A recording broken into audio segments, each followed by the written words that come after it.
Bueno, buenas tardes. Sean bienvenidos a la primera sesión mensual de ANLIHEC. Vamos a hablar sobre el plan de atención. Vamos a hablar sobre la interculturalidad del plan de atención después de estos inconvenientes tan importantes que tuvimos, ¿no? Bueno, espero sea de su agrado. Vamos a comenzarla para no tener que volver pues otra vez a esta parte a repetirla, ¿sí? Bien, ahora sí vamos a hablar dentro de todo lo que es la interculturalidad del plan de atención. Entonces, nosotros aquí hablamos desde esta parte de visión chamánica de enfermería, y no tanto porque la enfermera chamana, ¿no? Sino simplemente, pues, el chamán tiene esta visión que para mí, dentro de lo particular, se me hace una cosa muy, muy importante, se me hace muy interesante, ¿sí? Desde este punto de vista. Que para mí, dentro de lo particular, se me hace una... Bien, ¿qué vamos a hacer? Pues dice aquí que la existencia de fenómenos inusuales para algunos grupos sociales es una cosa cotidiana, y que donde están acostumbrados a vivir en un misterio permitiendo experimentar pues una realidad explicable, tonal, y otra inexplicable que se llama Nahual. ¿Sí? Y es lo que nosotros vemos siempre, el paciente tiene una realidad explicable y otra realidad inexplicable. ¿Por qué? Porque va a ser dentro de su contexto de la cultura, ¿sí? Entonces, de aquí dice que el chamanismo se basa en un fenómeno mágico religioso.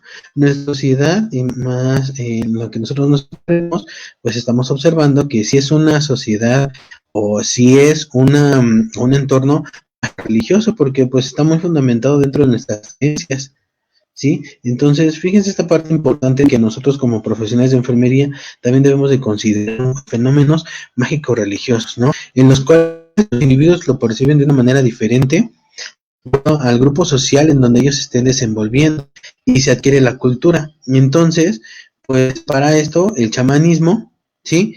De acuerdo nos dice que esta visión nos va a ayudar a que el individuo, nosotros como profesionales de enfermería, le brindemos una mejor atención al paciente, porque vamos a considerar entonces desde aquí la atención holística, ¿verdad?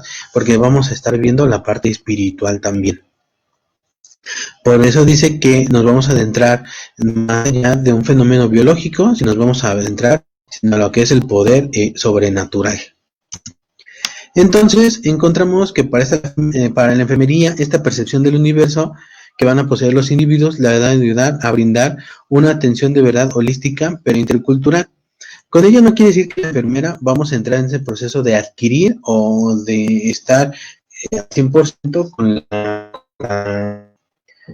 la cultura del paciente. ¿Esto qué quiere decir? Que yo como profesional de enfermería debo de respetar la cultura del paciente, ¿sí? Para que yo pueda implementar un plan de atención, para que yo pueda implementar todas estas intervenciones, todas esas actividades que van a ser funcionales para el paciente en un futuro, ¿sí? Entonces, por eso de que se comenta aquí que la enfermedad tiene que comprender la cosmovisión, ¿verdad? Para la gestión de los diferentes sistemas de salud, de los diferentes grupos sociales que existen. Entonces, pues en realidad con esto nosotros vamos a llegar a dar esta atención tan holística y vamos a lograr este impacto, ¿no?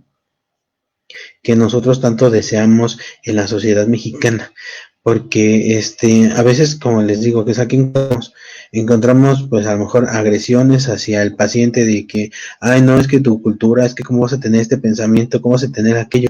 Bueno, al final de cuentas es un proceso que él aprendió, ¿no? Y que a lo mejor nosotros en algún momento hicimos este proceso de desaprender para volver a reaprender, ¿no? Y es lo mismo que va a pasar con el paciente. Bien, entonces el individuo está de esta manera estructurado por 4 cosas, ¿sí? La cultura, la familia, el lenguaje y la cosmovisión. Entonces, encontramos que la cultura, pues todo, es todo este complejo que incluye el arte, la moral, el derecho, la costumbre y cualesquiera otros hábitos que están centrados en las creencias y comportamiento que la gente quiere a través del desarrollo en una sociedad. ¿Qué quiere decir? A través de este proceso que se llama enculturación. La enculturación es donde el paciente va a adquirir todos estos conocimientos ancestrales, desde vamos a verlo, ¿no? Desde la frecuencia del amor, desde la parte eh, de organizacional, la parte política, ¿sí? La parte de sus creencias religiosas, y esto se llama enculturación porque desde chiquitos nos los van a ir fomentando, ¿no? Incluso desde antes de nacer ya decimos, bueno, él lo vamos a ir a bautizar a través de esta religión, ¿no? Pero es que yo soy de una y tú eres de otra. Bueno, entonces mitad y mitad. No nos vamos a poner a discutir, ¿no? Lo bautizamos en tu religión, lo bautizamos en la mía, ¿sí? En donde, pues este individuo tiene que aprender todo lo que es a través de su cultura, ¿no? Considerando a las personas como agentes enculturadores de sus hijos, o la persona de crianza de mayor impacto que esté con ese niño, ¿no?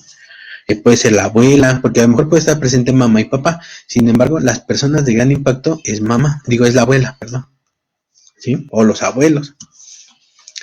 Es compartida, la cultura es compartida, también es aprendida por la observación, se aprende escuchando, conversando e interactuando con muchas otras personas, ¿verdad? Estando en un cambio constante de creencias, una reestructuración de valores, de cosmovisiones y las prácticas de crianza, que no son las mismas, ¿no? A lo mejor hace 50 años se criaban los hijos de una manera y a lo mejor otra, ¿no?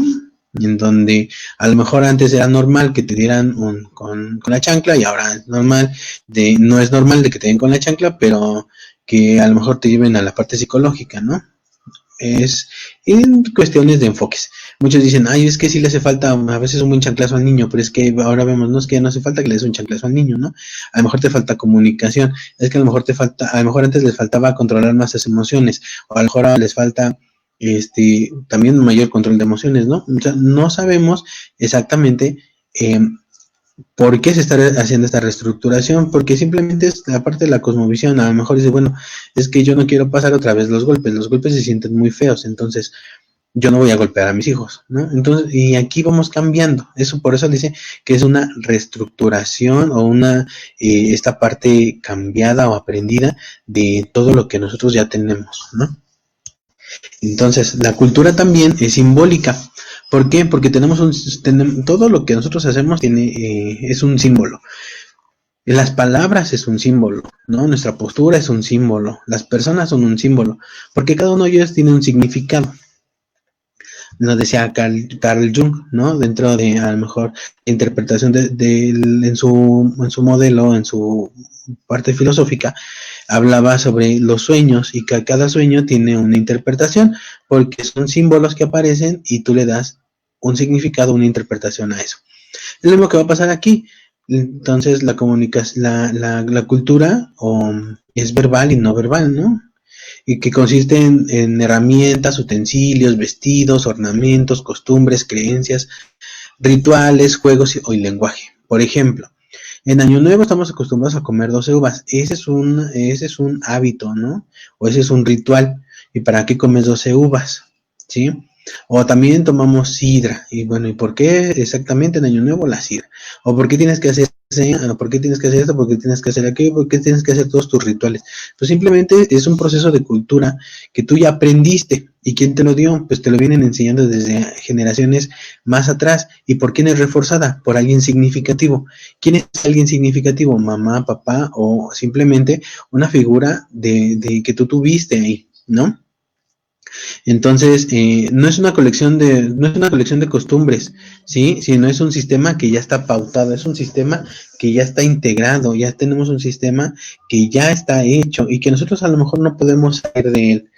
Y por eso es que cuando nosotros como profesionales de enfermería nos enfrentamos a un paciente que a lo mejor vive en una comunidad rural, donde tiene un proceso, donde tiene una cultura más arraigada, que a lo mejor las enfermeras, las personas que vienen de ciudad, que tienen otro tipo de costumbres, pues sí se les va a hacer muy evidente, no, es que este de la ciudad es aquello, pero no, lo que él hace está mal, ¿no? Y a lo mejor yo cuando llegue allá, no es que lo que ellos hacen está mal, pues sí, pero no es, ninguno de los dos está mal, al final de cuentas son diferentes contextos, diferentes culturas y diferente interpretación que le damos al universo, ¿no? O sea, diferente cosmovisión.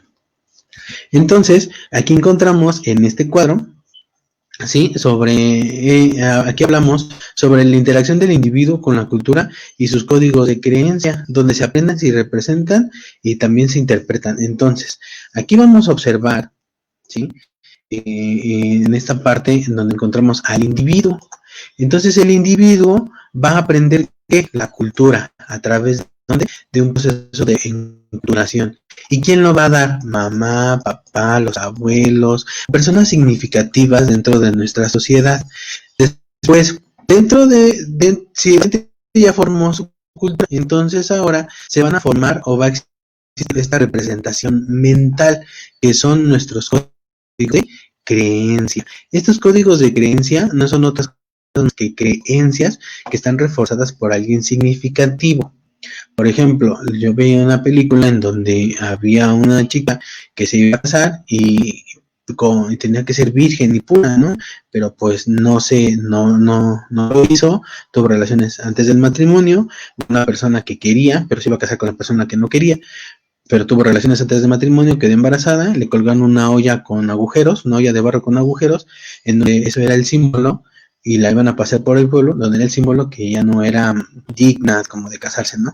Pero esa película tiene como 60, 70 años, bueno, sí tiene mucho, ¿sí? Pero ¿cómo aún existen todavía en nuestras comunidades rurales o en nuestros grupos este tipo de creencias, ¿no? O por ejemplo, nosotros queremos prevenir embarazo en adolescentes, ¿sí? Pero si nosotros vamos a una sociedad o a un grupo en donde encontramos que la abuela se embarazó a los 15, mamá a los 17, y tenemos una chica de 15, pues entonces, ¿cuál va a ser la creencia o este código de creencia que está reforzado por el significativo? Pues por las abuelas. Entonces, lo que nos espera es que esa niña de 15 años o esa adolescente de 15 años en algún futuro quede embarazada, ¿no? Dependiendo si hay un cambio en todos estos valores, su forma de ver el universo, su forma de percibirlo, ¿sí? Eso ya va a ser de acuerdo a las vivencias y experiencias que se vaya dando. Por eso es importante tener esta cuestión intercultural entre nosotros como profesionales de enfermería. Y entonces desde aquí, estos códigos de creencia van a ser una interpretación de símbolos, ¿sí? Pueden decir, no, es que, ¿cómo yo voy a fallar mal? Voy a fallar a mi abuela. Y entonces se va a representar el individuo en el desarrollo, ¿sí? Le va a afectar al individuo en su desarrollo, en su desarrollo social humano, como individuo, como ser humano. Fíjense esta cosa tan importante que a lo mejor nosotros no vemos, ¿sí? Sin embargo, sí estamos observando que afecta a nuestros pacientes, ¿no? Y que afecta a las personas que a lo mejor nosotros estamos atendiendo y que a lo mejor lo pasamos en algún momento por alto y decimos, esto no pasa, no le pasa nada. No, sí pasa, ¿no? Te llega a pasar que incluso nosotros vemos un código de creencia que para nosotros no es correcto, o incluso ¿cuántos de nosotros hemos visto o no hemos vivido que estos códigos de creencia afectan a alguien más, nos está afectando a nosotros? ¿Sí? Y entonces, la segunda situación por la que está estructurada el individuo, o que es la que está conformado, es la familia. Entonces, la familia tenemos que es un grupo social, que el primario, donde el individuo inicia el proceso de inculcación, ¿sí? Aquí el individuo vamos a empezar a adquirir la cultura, ¿sí? Va a empezar a todos estos hábitos y costumbres. Y en familias de orientación, que es donde el individuo nace y se cría. Tenemos las de procreación, donde el individuo pues está formada por una pareja que casi tienen hijos, ¿no? Que no siempre las de procreación es donde el individuo se cría, tampoco donde nace, ¿sí? Y a este grupo de grupos se le denomina de filiación, y estos grupos suelen ser exógamos. ¿Qué quiere decir, vamos a salir fuera del grupo, vamos a estar fuera del grupo para buscar una pareja, ¿sí? Para, a lo mejor, porque a lo mejor no me gustan mis creencias o no me gusta lo que estoy viviendo, y yo quiero otra experimentar, quiero vivenciar otras cosas, ¿no? Entonces, por eso buscamos parejas de otros lados o de otros grupos. Y es padre porque así tenemos una expansión cultural más importante. Entonces, este es otro aspecto del individuo, el ser humano, que entra en la familia, es el género, ¿sí? El cual en el aspecto social abarca rasgos de una cultura y atribuye a inculcar a hombres y mujeres y se traduce como la construcción de características, aquí simplemente, ¿no? Masculinas y femeninas. Entonces, para proporcionar esta atención de enfermería, nosotros tenemos que considerar varias cosas. Cuando vayamos a hacer la intercultural, por favor, nosotros no juzgamos. Porque nosotros no podemos decir, no, es que las mujeres pueden salir adelante, no, es que los hombres pueden salir adelante, no, es que no sé qué y no sé cuánto. Ajá, sí, claro. Pero dentro de tu contexto, dentro de tu cultura, dentro de tus pensamientos, de tu cosmovisión, todavía existen personas que no tienen ese tipo de pensamientos, que a lo mejor no han llegado a esta parte empática, no han llegado a esta parte del desarrollo humano y tienen todavía limitantes en sus códigos de creencias para aceptar a otras personas, ¿sí? Y no por eso van a estar mal, sino simplemente son creencias que ya tienen arraigados, ¿sí? Que hay que aprender a trabajarlas. Por eso es que, como yo siempre he dicho que la enfermería es muy complicada, que nosotros abordamos todas estas áreas en donde el individuo, a lo mejor, las profesiones la ven por separado, ¿no? Nosotros también abordamos la parte de la mente, ¿sí? Entonces, tenemos la parte uno, que es el rol de género, que son las tareas y actividades que se asignan a los sexos. Estas actividades las van a tener que hacer los hombres, estas actividades van a tener que hacer a las mujeres, ¿no? Las mujeres se quedan en casa haciendo cosas dentro del hogar, los hombres salen y van a buscar para proveer. Sin embargo, estamos viendo que obviamente esos roles están cambiando, ¿no? A lo mejor tanto hombres como mujeres podemos hacer cosas de casa, tanto hombres como mujeres salimos a buscar esta parte para proveer dentro de la familia, ¿no? Y simplemente no está mal, no es que tú tienes que casar con un hombre que te dé, pero pues si la mujer tiene el pensamiento de que ella pues quiere buscar para ella tener su propio sustento o para apoyar, pues está súper bien, ¿no? Mejor no apoyar, sino hacer un trabajo en equipo.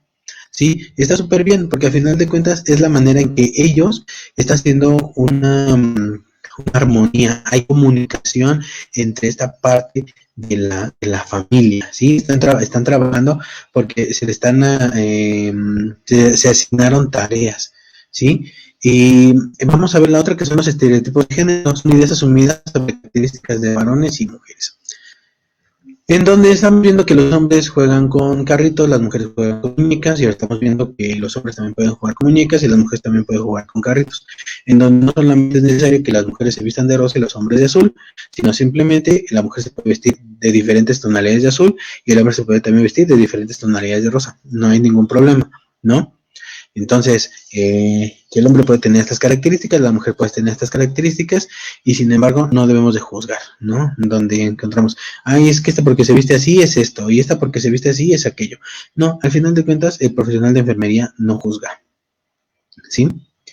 Entonces, entramos a una tercera, que es la estratificación de género. Hay una distribución desigual de recursos entre hombres y mujeres, ¿no? Que hay que veíamos, o incluso en algunas partes todavía logramos ver que hay una desigualdad entre la repartición de todos estos recursos entre hombres y mujeres, en donde a los hombres se les da más y a las mujeres menos. Pero ¿por qué si la mujer también estudió y tiene la misma capacidad, o incluso puede tener un poco más de estudios, quiere decir que tiene más capacidad para desempeñarse en el puesto, pero se menosprecia, ¿no? Entonces, todas estas condiciones que nosotros vemos o que les estoy mencionando, ni tampoco es para generar ningún tipo de, ¿cómo se llama? De controversia ni nada, sino simplemente son cosas que nosotros observamos en la cultura, vemos en la sociedad, ¿no? Y que a lo mejor lo vemos de una manera tan cotidiana y se hace tan, tan como les digo, tan continuo, que a veces nosotros decimos, ay, pues no pasa nada, ¿no? Y vamos a encontrar una tercera, que es el lenguaje. Entonces, aquí en el lenguaje existen elementos que juegan una parte importante dentro de la sociedad para el desarrollo del ser humano. como lo son la comunicación, la cultura, ¿sí? Entonces, aquí el lenguaje es una parte que se transmite a través del aprendizaje como parte del proceso de enculturación. ¿Cómo le hablas? ¿No? Como ya les había, tenemos comunicación verbal, no verbal y tenemos comunicación paralingüística. Entonces, ¿qué estás haciendo esto? Oye, pero ¿estás enojado? No, no estoy enojado. Entonces, ¿por qué tu tono de voz me dice que estás enojado? ¿Y por qué tu postura me dice que estás enojado? Porque esta comunicación paralingüística, en cómo lo dices, me está mandando el mensaje de que sí estás enojado, ¿sí? Entonces el niño va a aprender que va a decir, no estoy enojado, pero dentro de mí sí estoy enojado, ¿sí? O sea, ese mensaje es el que estamos mandando, en donde él no aprenda a comunicar sus emociones, y son muy importantes, ¿no? Porque a través de la comunicación, pues hemos visto que podemos lograr muchas cosas como profesionales. Entonces aquí el lenguaje no es otra cosa más que una asociación de palabras y las cosas que esto representa. Y estamos la expresión facial, las posturas corporales, los gestos y movimientos, ¿sí? Y esto se estructura de información, como ya les comentaba, y el estudio de esto se le llama kinesia kinestésica, ¿sí? Entonces, todos estos movimientos de la comunicación y la no verbal son muy importantes. Porque a lo mejor nosotros podemos valorar a un paciente y nos vemos, oye, pues estás enojado, o a lo mejor que ponemos, no, el paciente no tiene nada, y vemos en la nota de enfermería, paciente consciente, orientado, tranquilo, asintomático. No, pues a lo mejor no es que esté asintomático, sino quiere decir que no observaste que a lo mejor el paciente está retraído, el paciente está serio, el paciente tiene una cara en donde a lo mejor se le ve tiene ciertos grados o rasgos, perdón, de aburrimiento, tiene ansiedad, ¿sí? Entonces, no observaste, por eso era importante que nosotros seamos observadores como profesionales de enfermería y que saber qué mensaje nos está mandando este lenguaje eh, paralingüístico. Entonces tenemos que la estructura del lenguaje implica diversas áreas interrelacionadas, que por ejemplo, el lenguaje está estructurado a través de la fonología, ¿no? Que es el estudio de los sonidos significativos y son utilizados en el habla. La morfología estudia cómo van a combinar estos sonidos para formar palabras, en donde a lo mejor vemos, si juntamos la P, la R y la A, dice pra, si le quitamos la R, dice pa, si le ponemos un acento, dice pa, va a ser más acentuado. Si tenemos una coma, a lo mejor voy a, ¿no?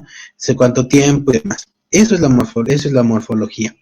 El léxico es el diccionario del lenguaje que contiene palabras y significados. Y nosotros tenemos un diccionario, ¿no? Sin embargo, tenemos variantes en el léxico, así como tenemos variantes de escritura y sus variantes de morfología. Por eso los que les comentaba, podemos tener, a lo mejor, la palabra árbol. Y a lo mejor escribimos en inglés y suena diferente. Pero entonces, el contexto, la estructura, la morfología de la palabra van a hacer referencia a diferentes tipos de árboles, ¿no? O dependiendo de la cosmovisión, porque cada uno le va a dar una interpretación a su símbolo, y la palabra es un símbolo, ¿sí? La sintaxis, bueno, hace referencia y alude al ensamble y al orden de palabras en oraciones. ¿Cómo vamos a acomodar estas palabras para darle una estructura a lo que yo estoy hablando? Obviamente que me logren entender o comprender. La última por la que está formada el individuo es la cosmovisión. ¿Sí? Entendamos como es parte de la cosmovisión, que es un hecho histórico de producción de procesos mentales, ¿sí? Que están inmersos en discursos de muy larga duración, ¿sí? Y cuyo objeto es un conjunto sistémico de coherencia relativa constituido por una red colectiva de actos mentales, con la que una entidad social, en un momento histórico dado, pretende aprender el universo de una forma holística. Y esto nos lo dice Alfredo López Austin. Alfredo López Austin es un antropólogo, investigador de la UNAM, ¿sí? Entonces aquí estamos viendo que podemos ver desde años atrás, o desde muchos siglos, ¿sí? O miles de años, podemos encontrar desde el por qué está arriba el sol y por qué sale la luna, ¿sí?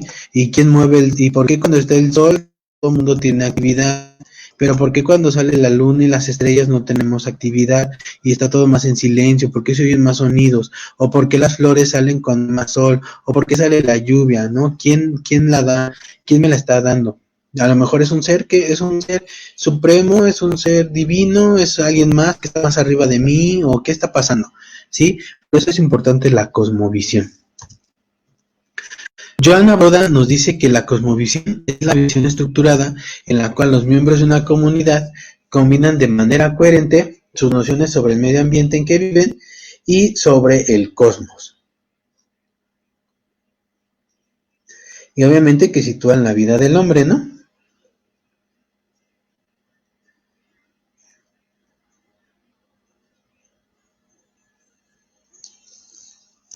Bien, entonces a esta cosmovisión, sí, estamos viendo, pues está contextualizada por la cultura, sí, esta cosmovisión va acompañada siempre de la cultura. Y obviamente la construcción de esta cosmovisión va a permitir que nosotros vayamos teniendo un significado de acuerdo a estos símbolos. Por ejemplo, para muchas religiones para muchas religiones o grupos, el cuerpo tiene un significado y el cuerpo tiene un valor. Asimismo, la salud está contextualizada de una manera diferente a la enfermedad. Se gestan diferentes sistemas de salud a través de esta función, y también cómo vemos y aprendemos de la muerte, ¿no? En donde también la familia es una cosa importante, el entorno, pero también cómo se concibe y cómo se contextualiza la vida, ¿sí? Entonces, existen 4 tipos de cosmovisión. La primera es la mítica, que es propia de las culturas antiguas, la cual se encuentra en relatos mitológicos sobre la creación del universo y del hombre. También tenemos las cuestiones religiosas, que aquí están presentes en las sociedades que los aspectos políticos, jurídicos predominan. Tenemos la cosmovisión filosófica, que es el resultado del análisis de los grandes pensadores, y la cosmovisión científica, que esto ocurre a través de los grandes avances científicos, en donde vemos que pues, a lo mejor una cuestión mítica, pues ya no hay a lo mejor un dios que mueve el sol, ¿no? O ya no hay energía que mueve el sol, sino simplemente encontramos que el sol está céntrico y que los que se mueven son los planetas, ¿no? Y que van haciendo una rotación y que tardan haciendo una rotación total 24 horas y un total al eje de solar, que es un año, 365 días, ¿sí? Entonces, esto es una parte importante, cómo se van formando estas como visiones y también cómo se va percibiendo la vida. Entonces, dentro de esta cosmovisión, pues encontramos 2 cosas que son los entornos. El entorno sociocultural, que está dividido en 2, en donde encontramos la parte de la enfermedad, pero también encontramos la parte de la dolencia. Encontramos que la enfermedad, pues es una amenaza para la salud causada por un agente patógeno. ¿Y quién entra aquí? Pues entra el equipo multidisciplinario, ¿no? El médico, la enfermera y todo el equipo de salud. Pero también tenemos otra cosa que se llaman dolencias. Las dolencias es la falta de salud percibida por quién, por el individuo, ¿no? ¿Y quién entra? Pues debemos entrar nosotros como profesionales de enfermería, pero también entran algo que se llama chamanes, sanadores y los médicos tradicionales. Y nosotros vemos, ay, ¿cómo va a ser que entren estos aquí?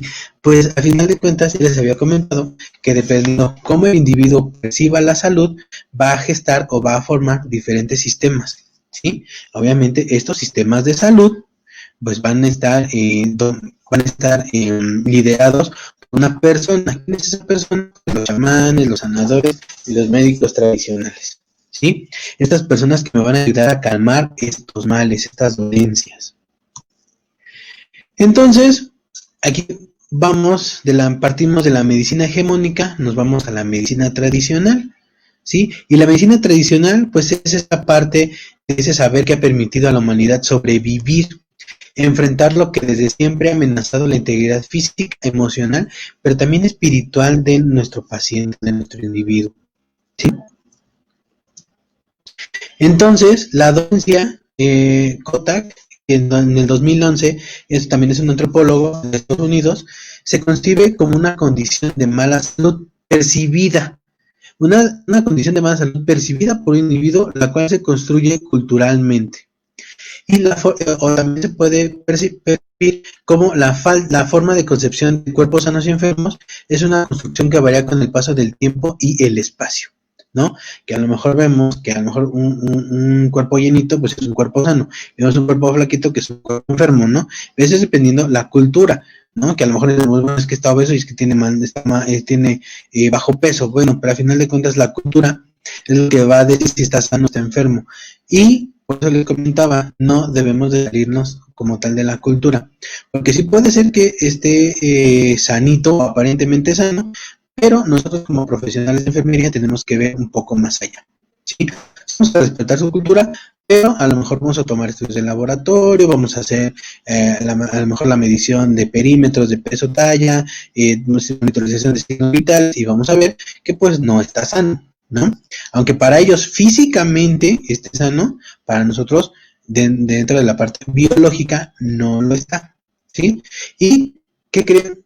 Muchas veces a eso se le debe la parte psicoemocional, ¿no? En donde, bueno, te hipertensaste porque tuviste una emoción, o se te subió el azúcar porque tuviste una emoción fuerte. Eso es la dolencia, ¿sí?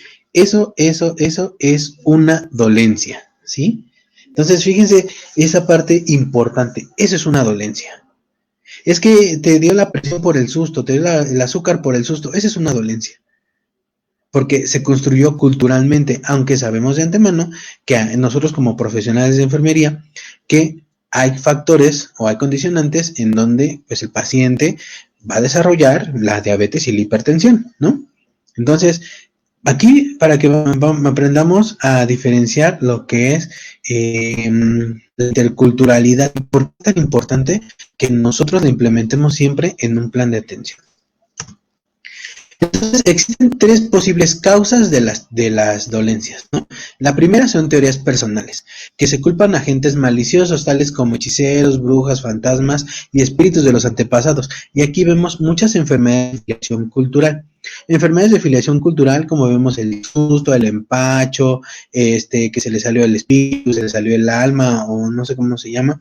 Todo esto es muy importante, porque recuerden que la dolencia es lo que es culturalmente percibido por el individuo, ¿sí?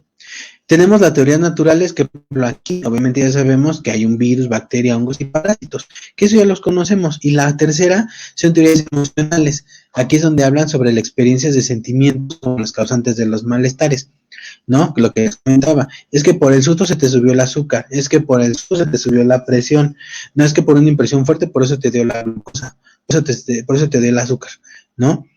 Sabemos de antemano que pues esta persona tenía factores de riesgo para tener diabetes y para tener hipertensión arterial.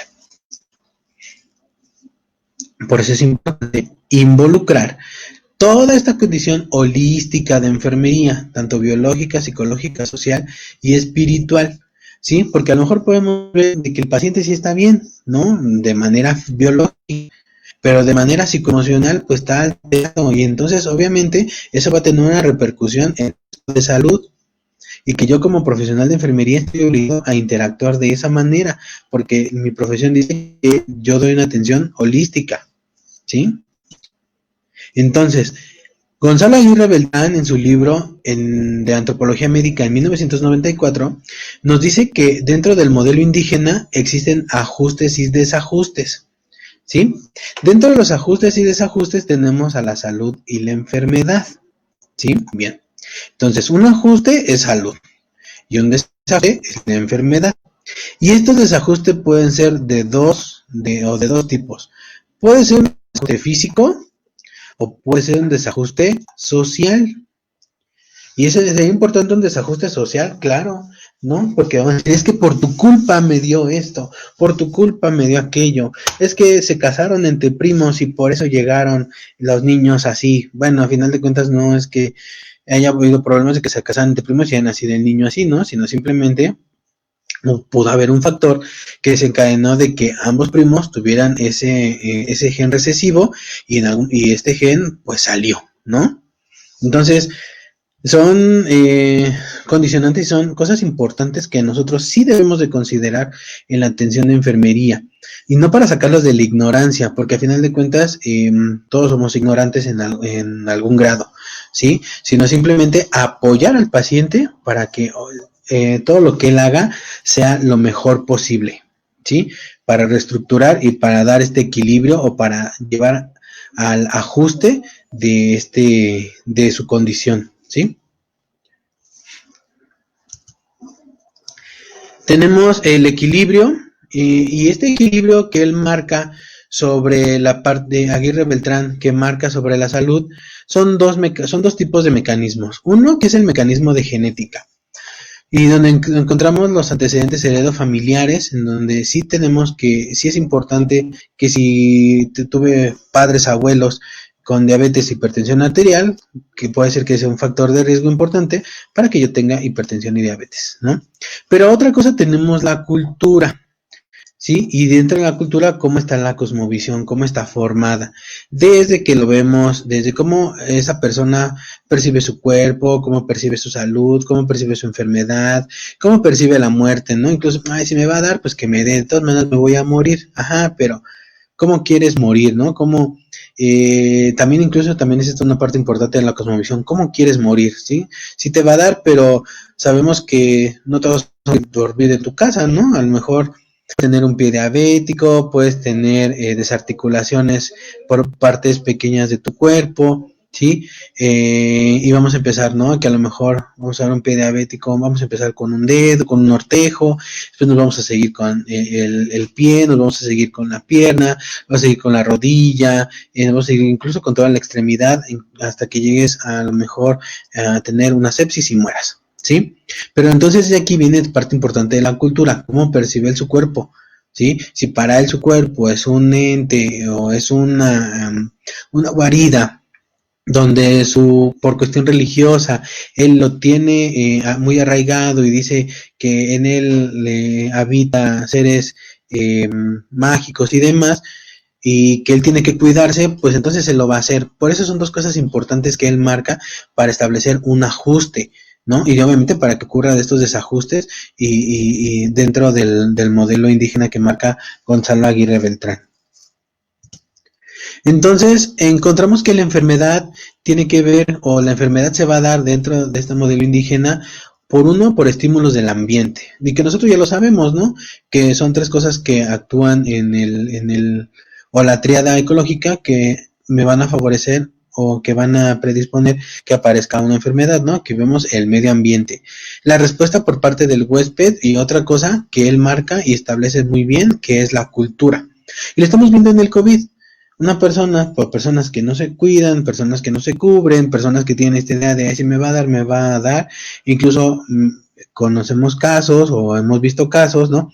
Ya no son casos aislados de que nos contaron, sino de que por una persona irresponsable que no creía en el COVID, contagió a sus papás, contagió a personas importantes, estas personas mueren y las personas que no creían pues están vivas, ¿no? Por eso era importante, o por eso él establece que la cultura es un factor muy, muy relevante en la atención de la salud, ¿no? Incluso cuando hicimos el seminario de salud mental, veíamos la representación del uso, incluso la representación para algunos grupos del uso de cubrebocas, ¿no? O sea, ¿qué significa para ti el usar un cubrebocas? Ah, pues mantenerme callado, que me asfixio, que no puedo vivir y demás.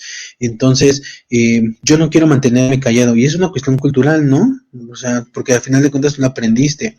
Por eso decimos que es una cuestión de enculturación, ¿sí? Entonces, la cultura es, y lo mencionaba la maestra Alma Patricia Aguilar, en donde a lo mejor es un proceso de lucha, ¿no? De rebeldía. Yo no quiero usar cubrebocas y por eso me lo quito, porque yo no creo y tú no me vas a hacer creer en algo que yo no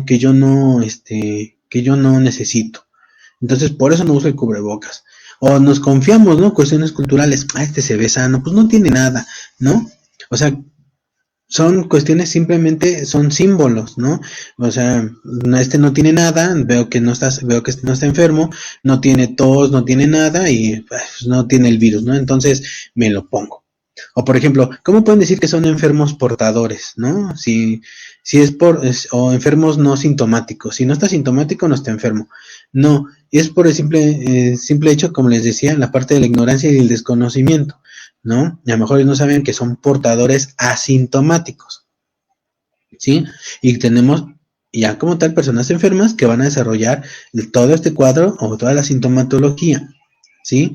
Pero al final de cuentas, son cosas que a lo mejor a nosotros como profesionales de enfermería nos puede dar mucho coraje, pero si nosotros lo vemos a profundidad, si nosotros hacemos un análisis, son cuestiones culturales, ¿sí? Son cuestiones que ahí están y que no podemos dejar de lado, ¿sí? Por eso es importante que sí nosotros tengamos esta parte intercultural, que veamos siempre, siempre, siempre la cultura de nuestro paciente y de nuestro individuo, ¿no? Vamos a ver qué nos dice. Sí, ahora sí ya podemos escucharlo, ¿no? Saludos a la Universidad Intercultural del Estado de México, que le tengo un aprecio muy, muy importante. Entonces, aquí dice, el cosmos es místicamente concebido como una unidad indivisible, en que se confunden lo que acostumbramos calificar como natural y sobrenatural, ¿no? Incluso vemos, ¿no? El COVID fue muy relacionado con esta parte sobrenatural, ¿no? En donde vemos que la amenaza de un Dios, y a lo mejor vamos a volver a esta parte incongruente, ¿no? Como un Dios que es bueno, que nos ayuda y todo, que nos da la vida, ¿cómo nos va a mandar esto, no? O sea, o qué estamos haciendo, o incluso la parte sobrenatural de esta pandemia, ¿qué te ha dejado? ¿Qué aprendizaje te ha dejado? Son cuestiones culturales, son cuestiones que no podemos dejar de lado como profesionales de enfermería, porque no solamente, a lo mejor como muchos lo abordan, que la cuestión intercultural es, y lo platicaba con la maestra Flor, eh, Flor García, cuando era coordinadora, directora de la carrera de la Universidad Intercultural, que no es necesario que yo tenga y haga a lo mejor limpia con un huevo a un paciente para sanarlo. Si eso al paciente lo sana, adelante, lo voy a hacer.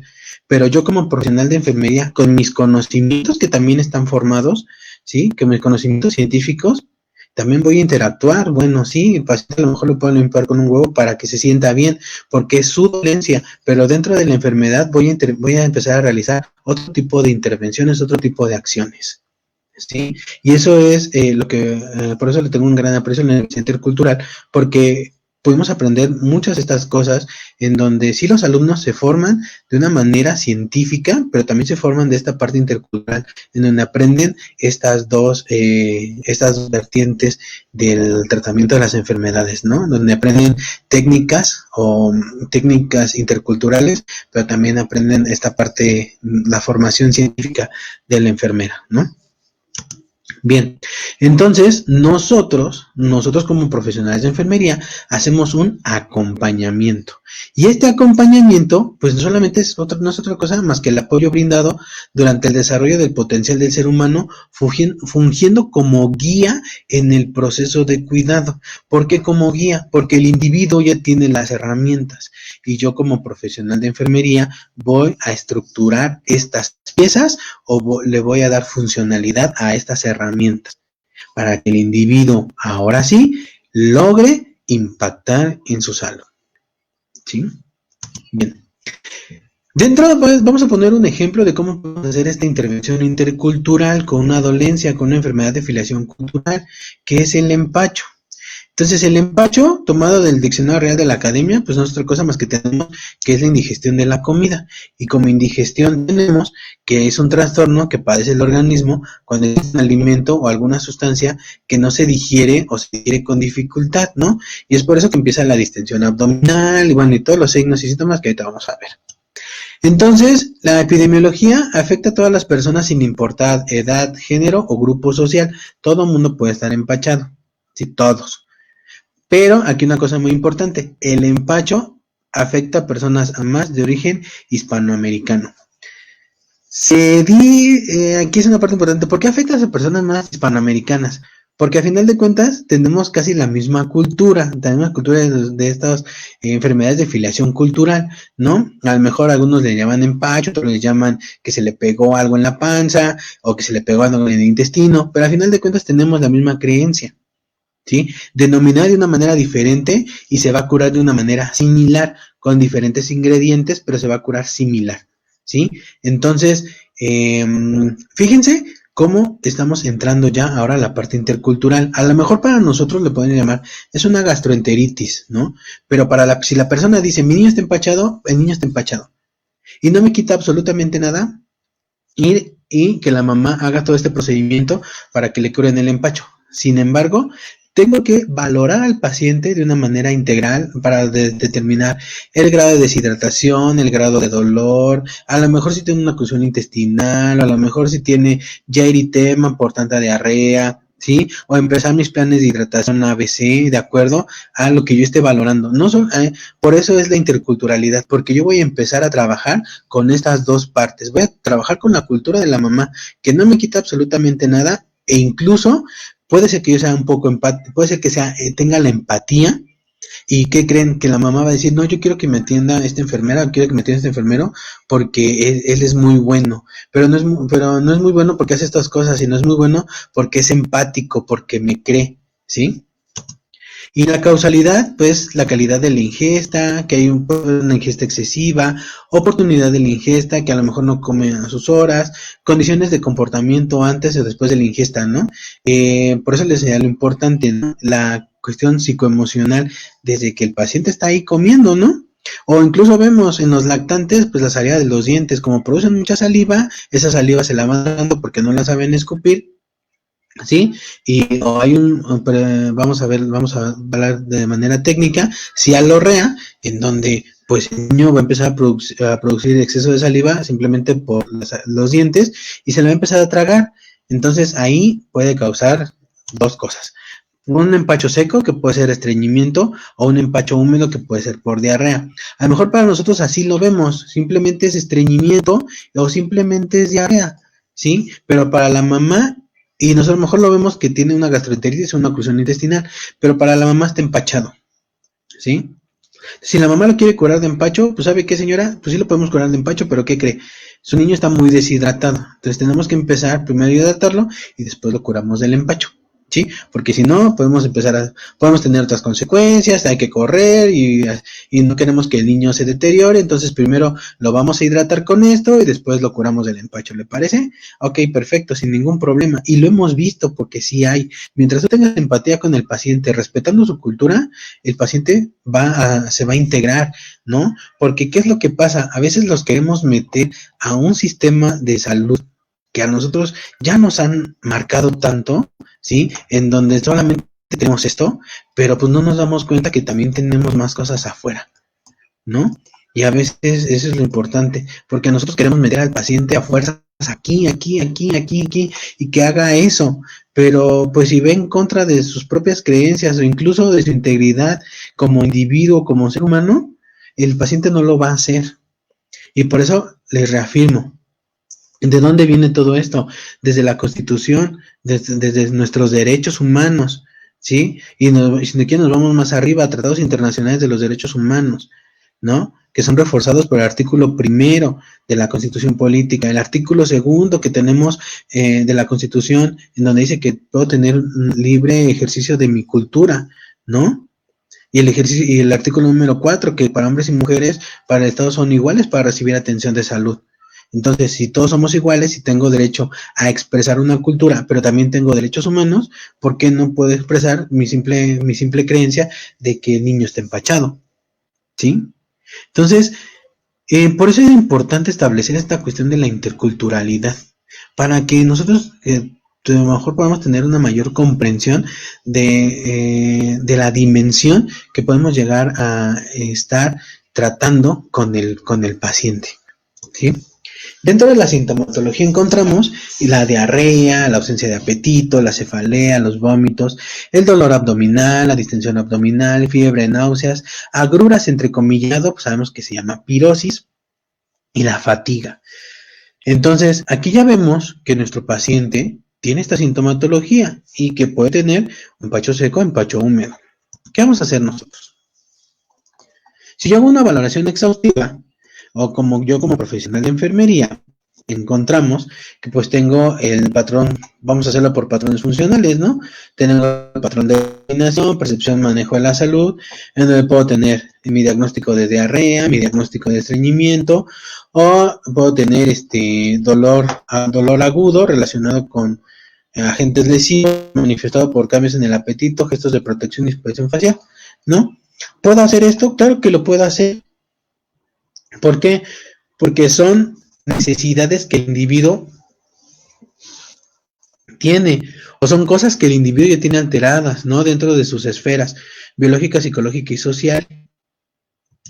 Otra, puedo tener patrón alterado nutricional metabólico y tengo riesgo de déficit de volumen de líquidos, o puedo tener desequilibrio nutricional, o puedo tener náuseas, perdón, relacionado con distensión gástrica.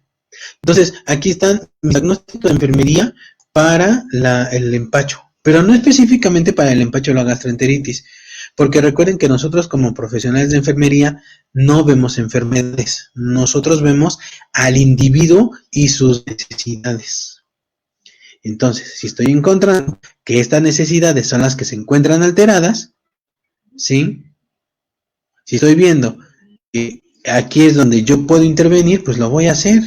Y si puedo intervenir de una condición cultural, ¿sí? O con sus propios sistemas de salud, que esas personas, esos grupos ya se gestaron y no vienen gestados de ahorita, vienen ya hechos desde muchos años atrás, ¿no? Incluso hay artículos científicos publicados sobre diferentes grupos y países que hablan sobre el empacho, sobre el susto, que hablan sobre incluso la caída de mollera, ¿no?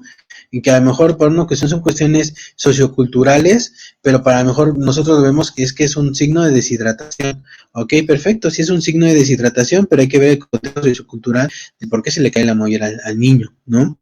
Entonces, sí hay que tener mucho cuidado en el abordaje para que nosotros podamos llegar y nosotros podamos implementar un plan que sea efectivo, ¿sí? Sin violentarlo, porque luego por eso no nos hacen caso, porque nosotros violentamos la propia integridad, la cultura del paciente. Entonces, por eso es que luego los pacientes no nos hacen caso. Y nuestro plan está hermoso, fabuloso, maravilloso, ¿sí? Pero al final de cuentas, si no se adapta a las condiciones de él o de la familia, no lo van a seguir. Entonces, aquí es una cosa, ¿no? Que a lo mejor vamos a ver y que hay diferentes formas de curarlo. Por ejemplo, vamos a preparar una infusión, ¿no? En donde un aceite de almendras dulces, de olivo, una cucharada de magnesia calcinada y magnesia anisada, media cucharada. Estas son para preparar una infusión laxante, siempre y cuando el paciente tenga un empacho seco, ¿sí? Si tiene un empacho húmedo, no le puedo preparar una infusión laxante. Entonces, ya que tenemos ahí al niño, ya le dimos la infusión, ahora ¿qué vamos a hacer?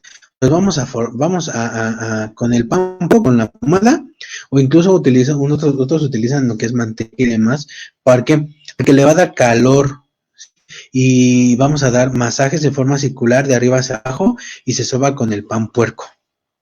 Muchas bolitas, ¿no? ¿Cuántos de nosotros no nos tronaron el empacho? Que esté re feo. Entonces, incluso nosotros como profesionales de enfermería damos masajes abdominales para el estreñimiento, ¿no? Lo hacemos, a lo mejor ponemos tantito lubricante, ponemos tantita crema y empezamos a hacer con nuestro puño de manera circular, empezamos a tratar en forma de, conforme sigue el intestino grueso o donde sigue el colon, vamos a empezar a dar masajes para estimular el tránsito intestinal, ¿no? A lo mejor podría ser una fundamentación de por qué se va con el pan puerco, ¿no? Es cuestión de irnos a leer y todo. Después vamos a tirar el cuerito, tronar el espinazo, tronar el pellejo, tronar el empacho. Leía en un artículo que a través de que nosotros vamos a tronar aquí, o vamos a pegar, o vamos a pellizcar, o vamos a tronar el empacho, pues se estimulaban estas terminaciones nerviosas, o se estimulaban estos nervios que iban hacia el abdomen y que favorecían, ahora sí, el movimiento intestinal. Entonces, fíjense qué parte tan importante es de que el empacho no existe. Bueno, tan existe que se han hecho artículos científicos y revisiones y se han entrevistado a diferentes tronadoras de empacho para que podamos tener esta información, ¿no? Y después, pues lo preparamos con su fusión de manzanilla y lo dejamos descansar porque obviamente, pues va a empezar a arrojar lo que se le pegó, ¿no? O simplemente el intestino va a empezar a funcionar y sabemos que pues los masajes en algún momento son agotadores. Igual, porque de toda esa técnica se maneja, dentro de la cosmovisión se maneja energía. Tus manos son energía, tus manos te dan energía. Por eso es importante que quién va a tronar el empacho. Los chamanes, los curadores, los sanadores, los médicos tradicionales y demás, porque ellos tienen una preparación previa para poder estimular esta parte sociocultural, ¿no? Y yo como enfermero puedo estar ahí, claro que puedo estar ahí. Al final de cuentas voy a estar vigilando la hidratación del niño, puedo hacer un manejo del estreñimiento porque a lo mejor le voy a cambiar la dieta, ¿no? Voy a verificar qué está comiendo, voy a hacer un manejo de la nutrición, voy a hacer un manejo de líquidos porque yo estoy valorando que si el niño está deshidratado, por más de que haya tronado en el empacho, pues hay que hidratarlo, ¿no? Y voy a implementar mis planes de hidratación que sé, ¿no? A lo mejor con líquidos orales, Vidasuero oral y por último, y esperemos que no llegue a soluciones parenterales, ¿sí? Voy a administrar medicamentos vía oral porque a lo mejor el niño me presentó fiebre y necesita ahora un antibiótico, ¿no? Ya le tronó en el empacho, sí, pero pues ahora necesita un antibiótico, ¿no? O a lo mejor necesita probióticos para mejorar, para reforzar la microbiota intestinal. Tenemos también pues el manejo de la diarrea, en donde voy a estar vigilando el tipo, a lo mejor el código de evacuaciones, voy a manejar el dolor, ¿sí? Si el paciente tiene dolor, voy a estarlo monitorizando, voy a dar sus medicamentos, manejo de las náuseas, voy a dar un masaje posterior, porque recuerden que es holístico mi atención. Si el niño está estresado, le puedo dar un masaje para que se quede. Dependiendo de la edad, voy a hacer los manejos de la etapa de la dieta, ¿no? A lo mejor es un niño lactante, a lo mejor es un niño preescolar, en donde va a comer picados finos, come papillas, y pues tengo que ver que en realidad la papilla, la mamá se le esté preparando de manera correcta, que esté cociendo los alimentos, que a lo mejor se estén lavando, ¿sí? Cómo maneja toda esta parte de la atención del niño, ¿no? Sobre la alimentación. Entonces, aquí vemos cómo nosotros como profesionales de enfermería sí podemos jugar dos cosas importantes, en donde podemos ver la técnica de curación del empacho, pero mis intervenciones de enfermería que no van a estar peleadas con esto, ¿sí? Y al contrario, a lo mejor puede ser beneficio porque a lo mejor la mamá va a sentir más confianza y cuando tenga con el niño no lo va a llevar a exponerlo a otros lados, sino simplemente llevar con el profesional de enfermería que en realidad, o con el profesional de la salud que en realidad le brinde una buena atención. No quiere decir que los médicos sanadores no lo hagan, no, al contrario, pero puede haber cosas que a lo mejor ellos no pueden detectar porque dentro de su competencia pues no existe esta preparación, ¿no? Y a lo mejor dentro de nuestra competencia tampoco existe esa preparación para detectar dolencias o enfermedades de filiación cultural. Por eso es importante establecer la interculturalidad en el plan de atención, manejarlo, respetar las creencias de nuestros pacientes, ¿sí? Y más que nada ser muy observadores en la cuestión de la comunicación verbal, no verbal y la paralingüística. Porque de acuerdo a nosotros vamos a detectar muchísimas cosas, incluso habíamos detectado en algunos momentos pacientes que están con demasiada ansiedad y que tienen a lo mejor una crisis que los puede llevar al suicidio, ¿no? O tienen conductas suicidas. Entonces, solamente con observarlo, el paciente, vemos en la hoja de vida, tranquilo, asintomático, sin problemas, ajá, tranquilo, asintomático y sin problemas, con conductas suicidas, ¿no? Tratamiento por la ansiedad, por esta parte de que no habla, no convive y todo. Entonces nos hicimos esta revisión para llegar a esta parte del empacho, ¿no? ¿Qué es lo que pasa aquí? En realidad la enfermera estamos con esta parte de conocimiento antropológico o conocemos en realidad la antropología de la atención para brindar una buena, para brindar calidad en nuestro plan de atención de enfermería, ¿sí? conocemos, sí estamos bien preparados, o tenemos esta capacidad de decir, bueno, ¿sabes qué? Sí, voy a empezar a revisar, voy a ir a hablar, voy a empezar a buscar información para que entonces lo que yo dé, para que entonces lo que yo pueda brindar y proporcionarle a mi paciente sea la mejor atención y que sea de calidad, ¿sí? Pues bueno, les agradezco mucho que han estado con nosotros en esta primer sesión mensual intercultural en el plan de atención y pues bueno, esperándolos para la segunda que es en el mes de febrero, ¿sí? Cuídense mucho, que tengan una excelente tarde.